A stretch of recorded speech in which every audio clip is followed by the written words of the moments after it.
All right, good morning, everybody.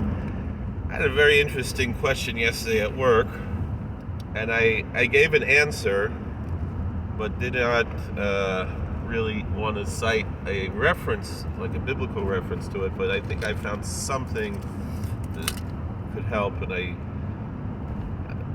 not exactly sure all the details of it, but the question was, we know that wildly different species cannot interbreed here on Earth. If it says in the end of last week's Parsha, Genesis 6, that the B'nai Elohim, the sons of the gods, came down and they came to the daughters of men and they bore children, and then the Nephilim were in the earth. So there were these hybrids of extraterrestrials and humans, and that this was one of the reasons why the flood came. And the question was, we know, all right, a horse and a donkey can breed, but their offspring is sterile, right? But a rhinoceros and an elephant, they cannot breed together. They won't even produce an infertile offspring, right? So, a grizzly bear and a polar bear, the different species, but they, I think they can even produce, fertile offspring. But how could it be that you have an extraterrestrial, totally different planet, and a human interbreeding? How does that even work, biologically speaking?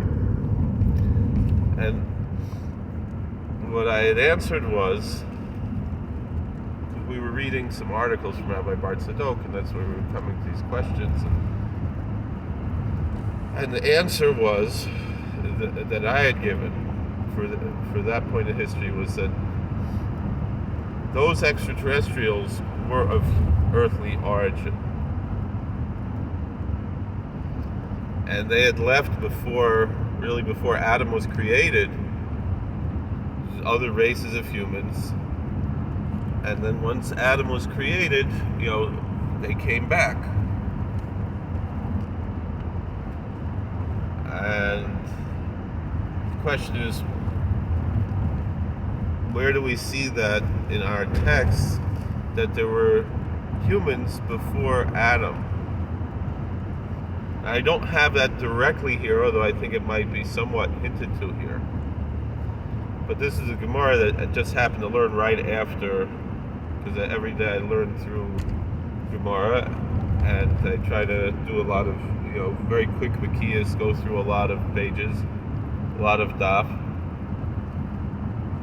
And this was something I came across yesterday that I had known about, but I had forgotten at the time when I was answering the question.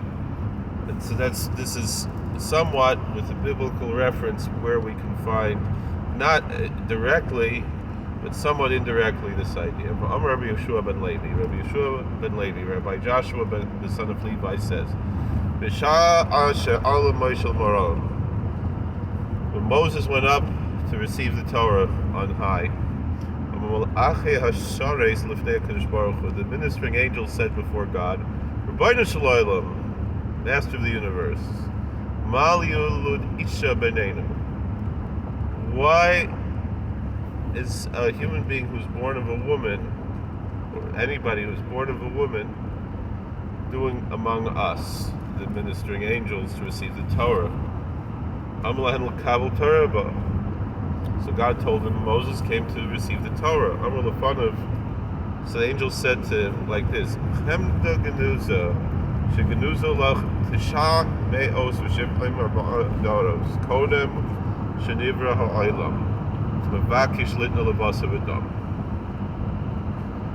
So this treasure, this hidden treasure that you hid for 974 generations before the world was created, you're desiring to give to flesh and blood. Ma'enosh kisiskrenu. What is the mortal that you should remember him? Of an Adam kisivekadenu, or the Son of Man that you should count on him. Hashem Elokeinu ma ad yashimcha b'chol ha'aretz asher tanah hodcha al hashamayim. O Lord, our Lord, how great is thy name in all the earth, that you should give your glory upon the heaven, that the Torah should be given to the angels and not to the human beings. The point I'm bringing out here is this 974 generations. What does that mean?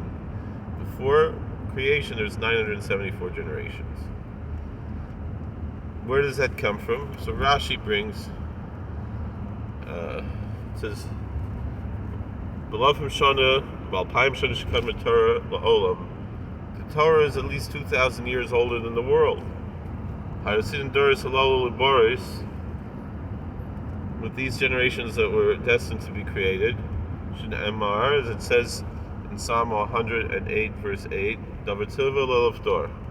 This is where it's derived from a word that was commanded to the 1,000th generation. So the world could not exist without Torah. Kol kach havirin v'loy baran, that they should exist for 1,000 years without the Torah and be creative. So it was 26 generations from Adam until Moses, when the Torah was finally given. Hari shechasru taf kuf ayin dalad me'elef. So there's 974,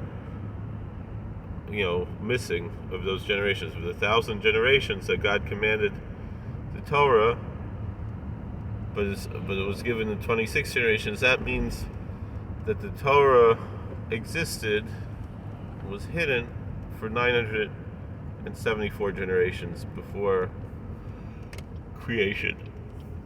What's a generation? A generation isn't just a measure of time. A generation is a measure of offspring. And generally we talk about that as far as human offspring.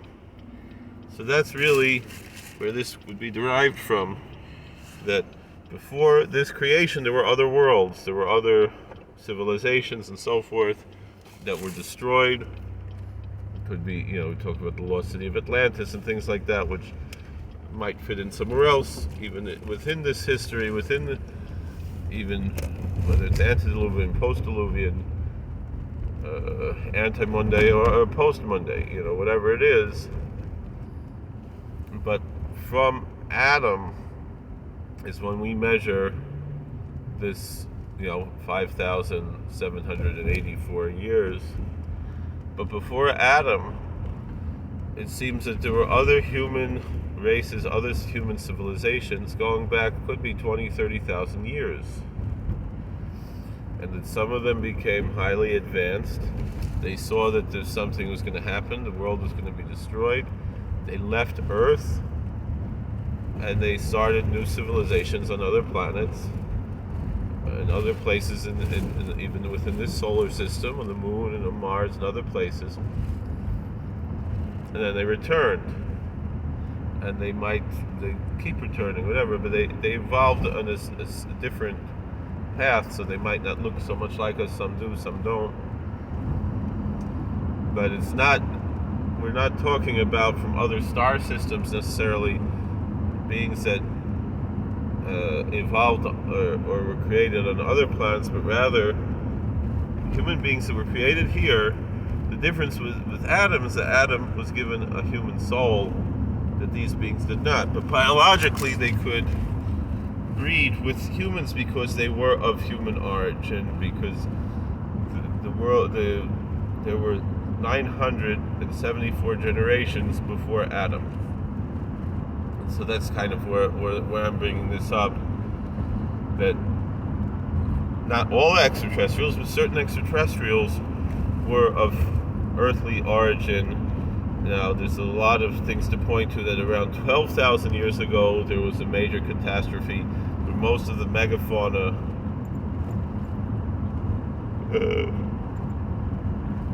went extinct. So some say that that was Noah's flood that we're talking about here, but that wouldn't fit into the time frame of when Noah's flood would be. So rather, it makes more sense that that would be before creation, meaning before Adam. That's about 6,000 years before Adam, when that happened, when that particular catastrophe happened, that we know about, from science, and that's again where most of all the mammoths and everything. That's kind of where I think the difference between the Pleistocene, the Holocene, if I'm not mistaken, that there were, even though a lot of the evidence was lost, but there were highly advanced civilizations here on Earth before those times. And the truth is, before the Great Flood in the time of Noah, also there were highly advanced. And even after the Great Flood of Noah, they were also highly advanced with the Tower of Babel and other things. A lot of that has to do with, by virtue of the fact that it wasn't only those groups that could breed with humans that were of earthly origin that were living extraterrestrial lives, but other beings as well that were walking among us. And so that's where we got these very highly advanced technologies, and that's where a lot of the technologies we have today, these types of cell phones we have, it's well known in the world that those are reverse engineered from extraterrestrial origins. So the touch screen and a lot of other things, and there are a lot more technologies that we could have access to. The question is, what are we going to do with it? If we're going to use those technologies for war, why would they give it to us? But if we use it for peace, then we need it. We can get out of all the problems that we have. So that's why it's so important to try to get into a more peaceful mode and to express that peace throughout the universe, because these beings are clairvoyant, and it's a scientific thing. It's not even a supernatural, spooky thing. It's their technology, but we don't know what all their cheshbonos are. One thing we know is that Rebbeinu Shalom is in control, but He created many, many different types of beings all throughout the universe and here on Earth. And we're not alone here on Earth. There are many, many different types of beings that exist here. But that particular question of how did these extraterrestrial beings, the sons of the gods, mate with the daughters of men, the answer is those particular beings were originally of earthly origin, so there's no biological issue, and they were not only that, but they were very closely related to the humans. There are other beings from millions of years ago that are much more advanced, right? Because they've been evolving for much longer time, before even that creation. And so these are the answers to these things. Meaning, there's the one God that fills all the universe, that's totally transcendent, but then there are a lot of other beings that exist all throughout that we interact with regularly. Sometimes we're aware of it, sometimes we're not.